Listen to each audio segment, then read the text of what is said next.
Hey everyone, it's your boy KP here from the No Justice, No Peace report. Here with another story on the vaccine situation. I want to share a CNBC article here. Remember, if you're not a subscriber, hit the subscription button, hit the notification bell so that you know when I've posted something, and share it, and leave a comment as well. Thanks in advance for your support. CNBC. You can't sue Pfizer or Moderna if you have severe COVID vaccine side effects. The government likely won't compensate you for damages either. All right, that's the article. Let's see what it says here. It says,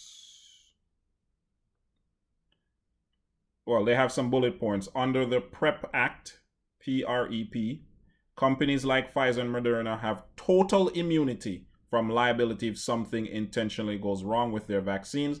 A little-known government program provides benefits to people who can prove they suffered serious injury from a vaccine. But even that whole little-known program there, it's suspect, right?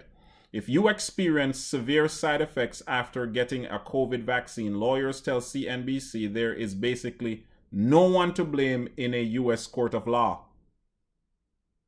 All right, so people are under this thing about trying to force this and force that, right? Or mandate. The federal government has granted companies like Pfizer and Moderna immunity from liability if something unintentionally goes wrong with their vaccines. The news isn't telling you that, but nothing will go wrong, of course.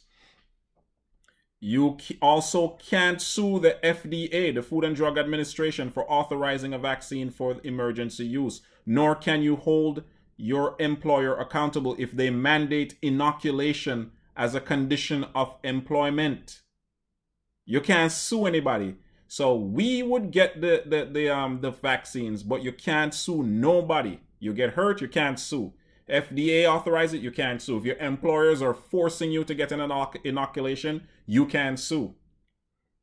Let's see here. Congress created a fund especially to help cover lost wages, out of pocket medical expenses for people who have been irreparably harmed by a covered countermeasure such as a vaccine, but it is difficult to use and rarely pays. Attorneys says it has compensated less than 6% of the claims filed in the last decade.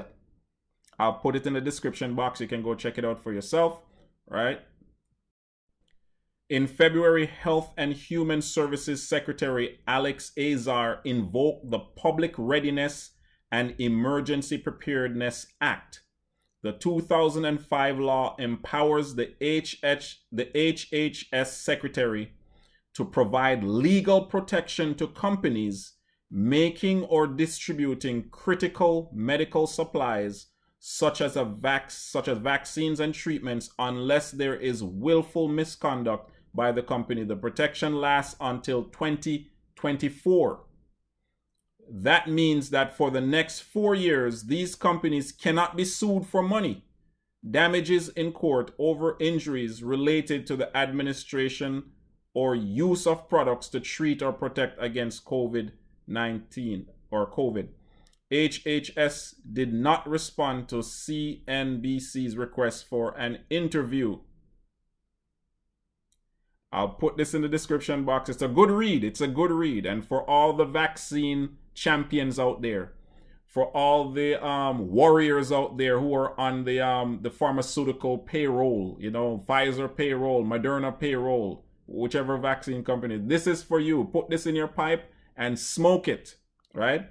For those of you talking about mandating this and mandating that and all that, you know, that talk, and for all companies talking about this nonsense, who's going to pay when there is a reaction? And right now, people are suffering side effects, right? And some have died coming out of the UK, right? Who's going to pay for this? Check the article out. It's your boy KP. Stay woke and stay red.